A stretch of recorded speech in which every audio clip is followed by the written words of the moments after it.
এই রেসিপিতে মিষ্টি কুমড়ার হালুয়া কিভাবে বানাতে হয় খুব সহজে আপনাদের সাথে শেয়ার করতে চলেছি। হ্যালো ভিউয়ার্স, আসসালামু আলাইকুম।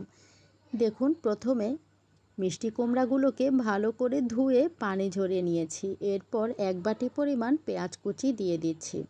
কাঁচামরিচ 2টা মাঝখানে কেটে দিব। তেজপাতা, দারচিনি, আস্ত এলাচ সবগুলো এভাবে দিয়ে দিয়েছি। এরপর আদা বাটা দিয়ে দিচ্ছি, আদা বাটা হাফ চা চামচ, রসুন বাটা 1 চা চামচ।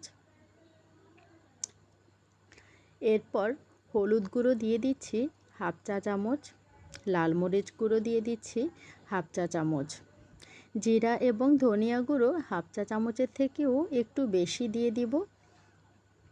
এরপর পরিমাণ মতো কুকিং অয়েল দিয়ে দিচ্ছি। কুকিং অয়েল যেহেতু বাগার দিয়ে দিতে হবে, তাই প্রথমে একটু অল্প পরিমাণে দিলেও হয়ে যাবে।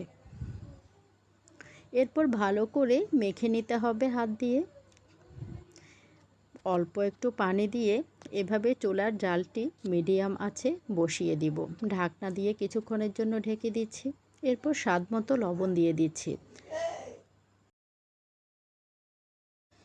এরপরে স্বাদ মতো চিনি দিয়ে দিব। দেখুন, এভাবে পরিমাণ মতো চিনি দিয়ে দিতে হবে। অনেকে মিষ্টি বেশি খেতে পছন্দ করেন, তারা একটু বাড়িয়ে দিতে পারেন। তবে ঝাল এবং মিষ্টি এভাবে নিয়ম মতো হলে খেতে অনেক ভালো লাগে।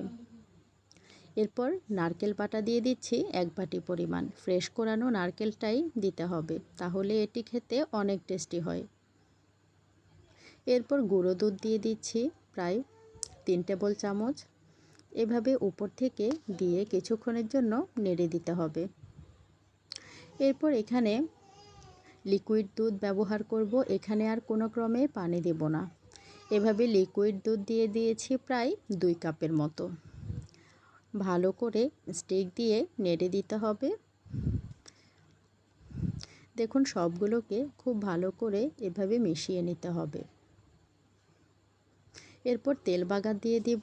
আজকের মিষ্টি কুমড়ার হালুয়া একেবারে রেডি হয়ে গেছে। প্রায় 1-1.5টা রসুন এভাবে ছেঁচে রসুন পরিমাণ মতো তেল দিয়ে কড়াইয়ে এভাবে বাগার দিয়ে দিব। তারপর এখানে উপর থেকে দিয়ে দিব আর কিছুক্ষণের জন্য নেড়ে দিয়ে ঢাকনা দিয়ে ঢেকে দেব। আজকের মিষ্টি কুমড়ার হালুয়া ঝটপট রেডি হয়ে গেল। এটি আপনারা চালের রুটির সাথে পরিবেশন করতে পারেন, খেতে অনেক মজা হবে। আজকের রেসিপিটা ভালো লাগলে অবশ্যই ফলো করতে ভুলবেন না।